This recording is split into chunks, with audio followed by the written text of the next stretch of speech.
Hello à tous, c'est Arthur Bacouche et on se retrouve aujourd'hui pour la 6e vidéo de la série 365 jours pour percer sur Instagram. Ma chaîne parle de réseaux sociaux et de marketing d'influence, donc si tu es intéressé par ces thématiques, n'hésite pas à t'abonner à ma chaîne. Aujourd'hui, je vais répondre à la question pourquoi le contenu choquant est-il viral?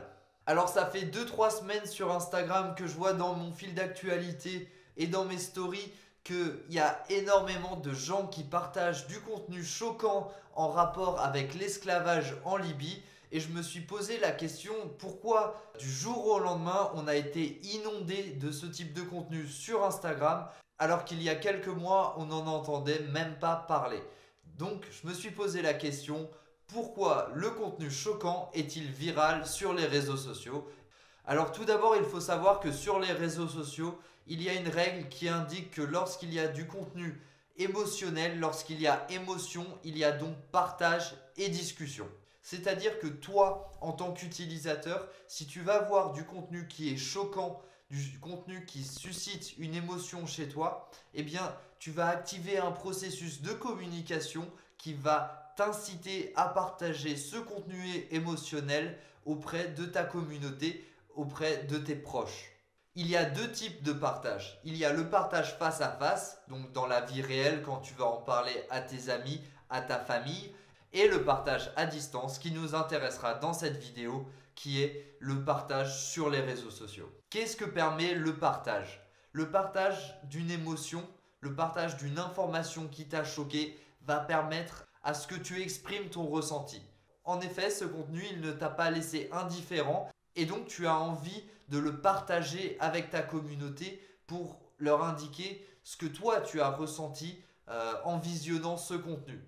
Et de plus, lorsque tu étais petit, on t'a sûrement toujours dit de ne jamais garder ses émotions pour soi. Quand quelque chose ne va pas, il faut en parler.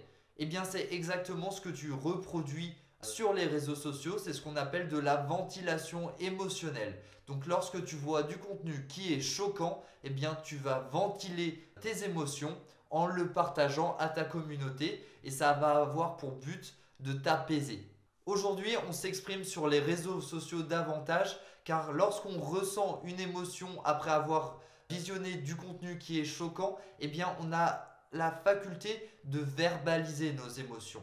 On est plus apte à faire ressentir nos émotions à une communauté en passant par l'écrit qu'en voulant l'exprimer à l'oral. Donc l'une des raisons pour laquelle tu partages du contenu choquant à ta communauté est que tu vas chercher une validation auprès de ta communauté. En fait, tu vas vouloir voir si ta communauté, elle partage le même sentiment que toi en visionnant le contenu qui t'a choqué, qui t'a fait ressentir une émotion. Tu vas également vouloir faire savoir cette information. Je te prends l'exemple de l'esclavage en Libye, vu que c'est cette thématique qui m'a fait écrire cette vidéo.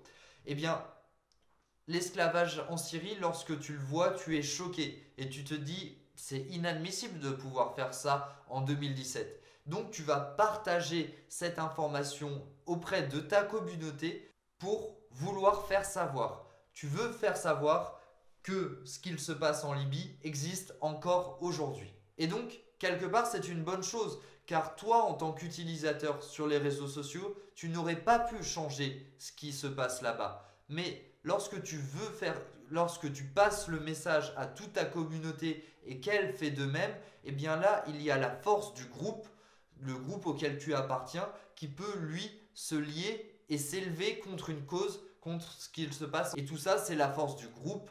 Quand vous êtes plusieurs, votre voix est entendue et votre opinion est beaucoup plus entendue que si tu étais seul. C'est ce qu'on appelle informer par l'émotion. Et donc toi, en tant que créateur du contenu, ce qu'il faut que tu comprennes à travers cette vidéo, c'est que si tu veux créer du bon contenu, il faut que tu penses émotion.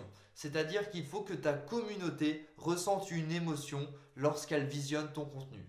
Ça va accroître la viralité du contenu que tu crées et ça va donc permettre d'augmenter ta visibilité sur les réseaux sociaux. Merci d'avoir regardé cette vidéo, j'espère que tu en sais désormais un peu plus sur pourquoi le contenu choquant est viral sur les réseaux sociaux et je te dis à demain pour une nouvelle vidéo. C'était Arthur Bakouche.